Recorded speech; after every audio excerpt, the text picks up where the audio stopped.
Дякую. Thank you. Thank you very much. For me, this is a great honor.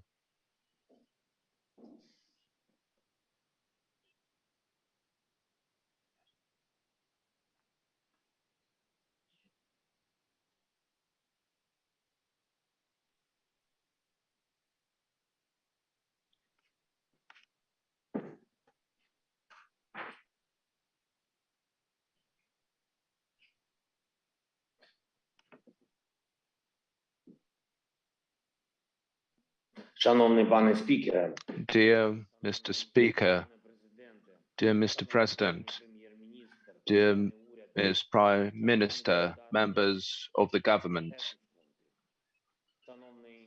members of the Parliament, Mr. Federal President of Germany, Ms. Chairwoman of the Swiss Parliament. I would like to start with what happened today. Russian military hit the railway terminal in the city of Kramatorsk. This is an ordinary railway terminal. People crowded, waiting for the trains to be evacuated to the safe territory. They hit these people. There are witnesses, there are videos, there are remnants of the missiles and dead people.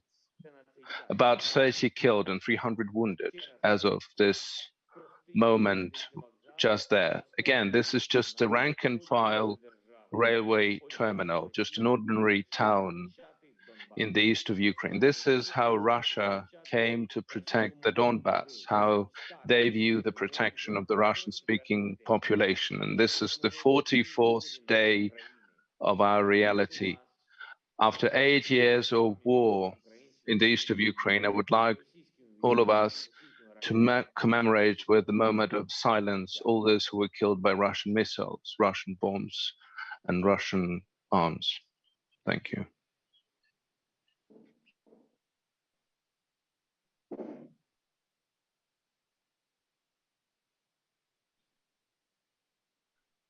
Дякую.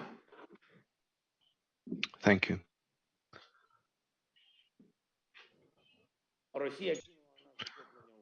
Russia, through all the capable forces of their army from all their territory, from the Far East, to fight against Ukraine. But this wasn't enough. So Russia is pulling together all the people who can hold arms to continue their aggression against Ukraine. They're looking for mercenaries from all over the world. They are sending the militants from all the terrorist groups and private armies that were established by some of the Russian officials. We have seen so many people among the prisoners, very experienced fighters and just the youngsters born in 2003. But no one can adequately explain why do they need this war against Ukraine? Why do they need to hit civilians with missiles? Why this cruelty that the world has witnessed in Bucha and other cities liberated by Ukrainian army?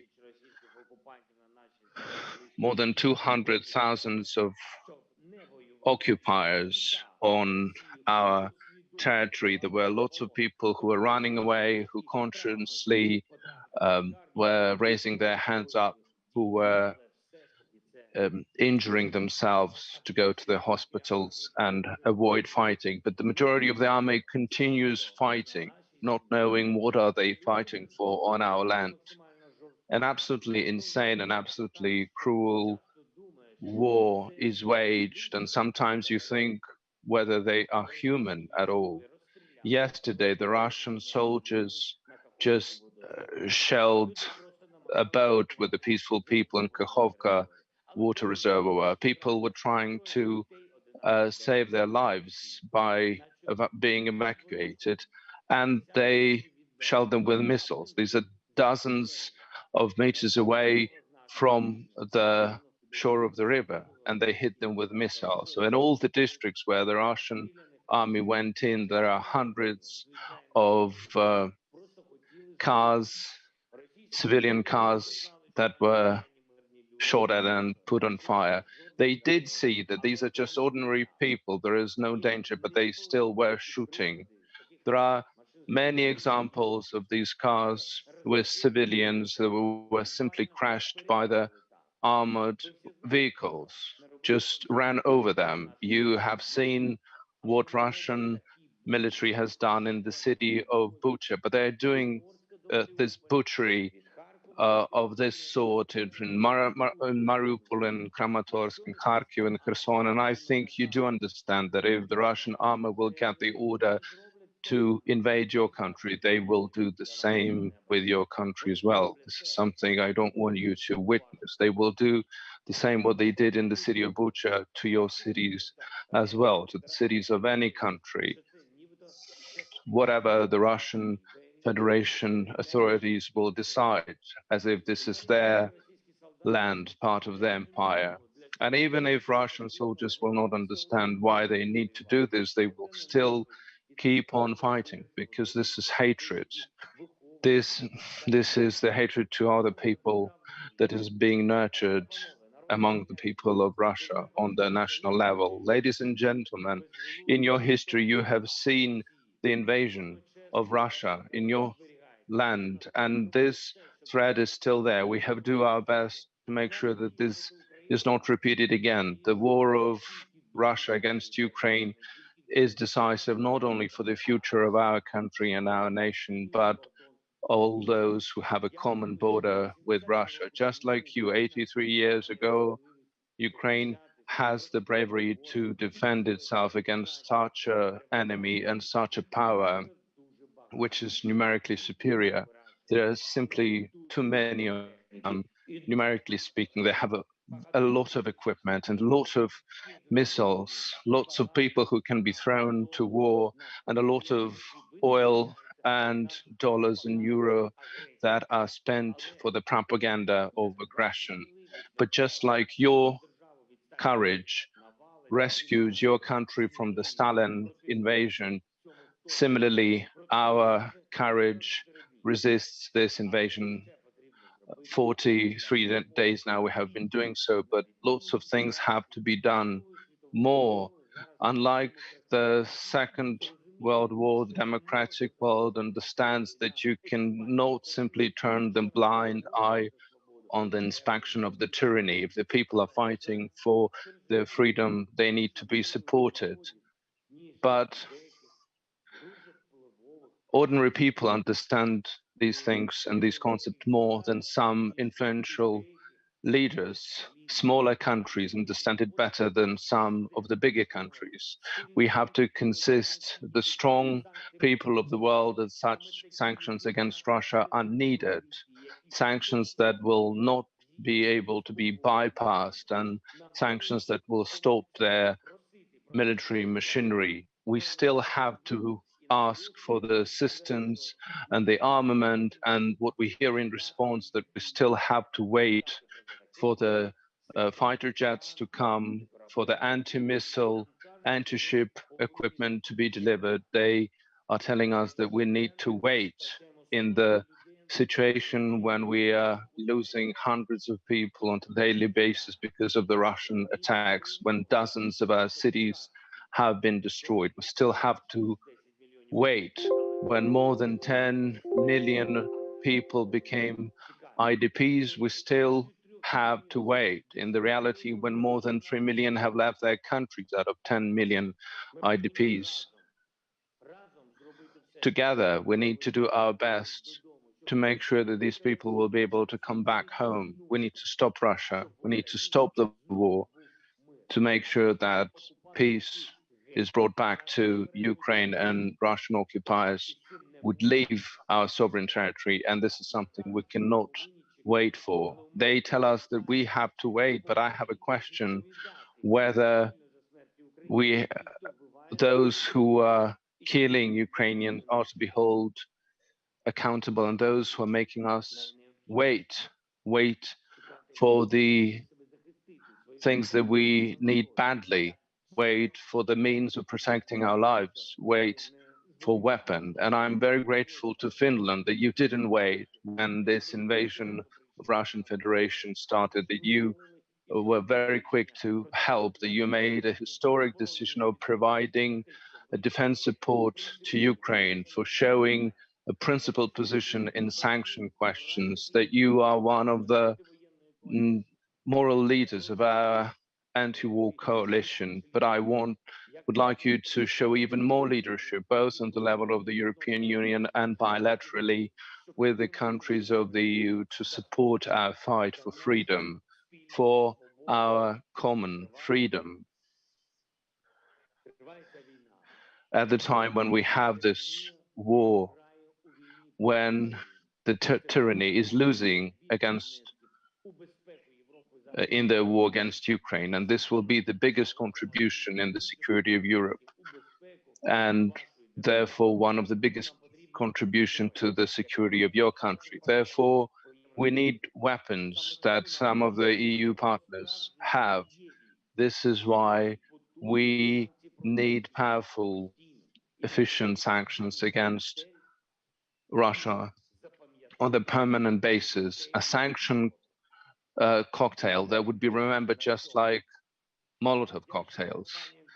Please insist on that. And I'm grateful to the Finnish companies who already ceased their operation in the Russian market, but we need to cut all the economic ties with this country. And I urge you to pressure all of your companies who continue supporting Russian war machinery through their taxes and excise taxes paid in Russia. We need to isolate all the Russian banks from the international banking system. We cannot be limited just by partial response to the Russian threat in Europe and threat to the democratic world, because the freedom will not survive if we leave channels that will be fed by these sources of income.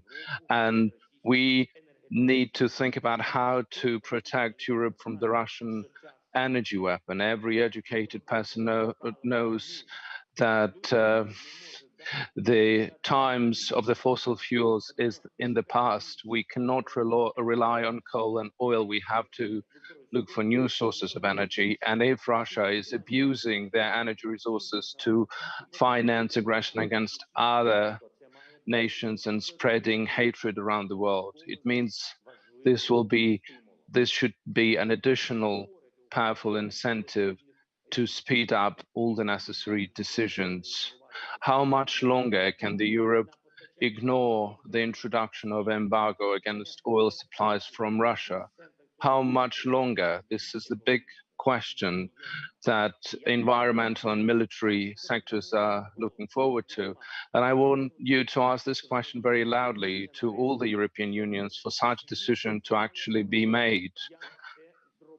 The world knows different modalities how this can be done. And if Europe doesn't want physically to stop these supplies now, if you're not prepared to do that, although this is still inevitable, at least as a first step, you need to introduce the scheme of restricting the money flows for oil to Russia. It should be accumulated on the special accounts without Russia accessing them.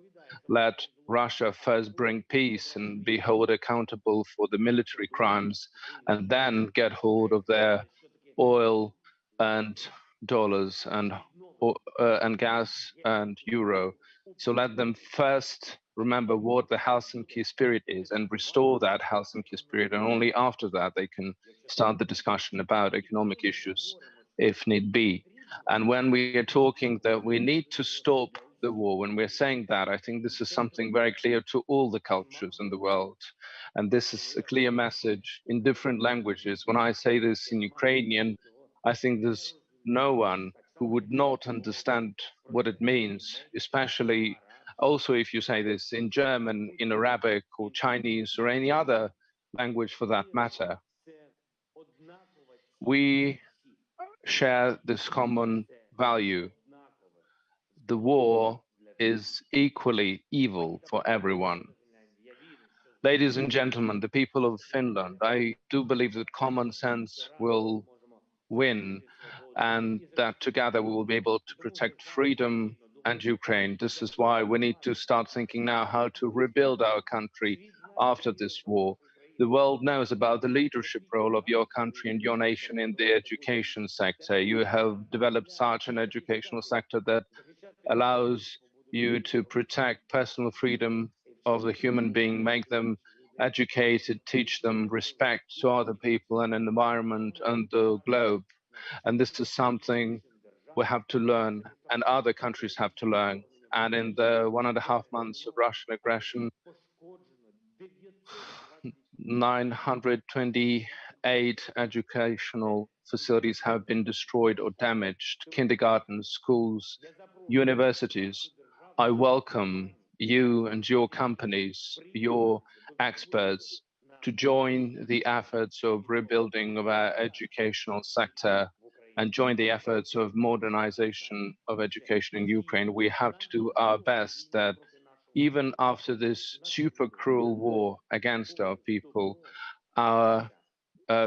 would still have kind hearts and to be open to the rest of the world. I believe in this because the hatred has to lose, the freedom has to take over, at first in Ukraine and then all over the world where the tyranny will try to raise up their head. Thank you to Finland. Slava Ukraini.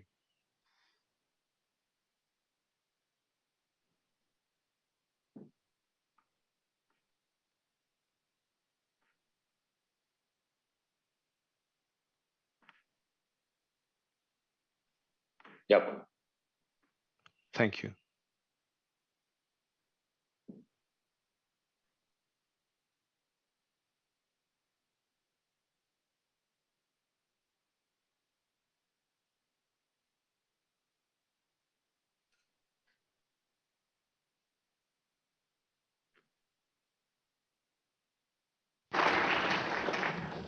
Thank you, Mr. President, for your powerful message and brave leadership. This Parliament and Finland as a whole have been united in supporting Ukraine's territorial integrity, sovereignty and independence.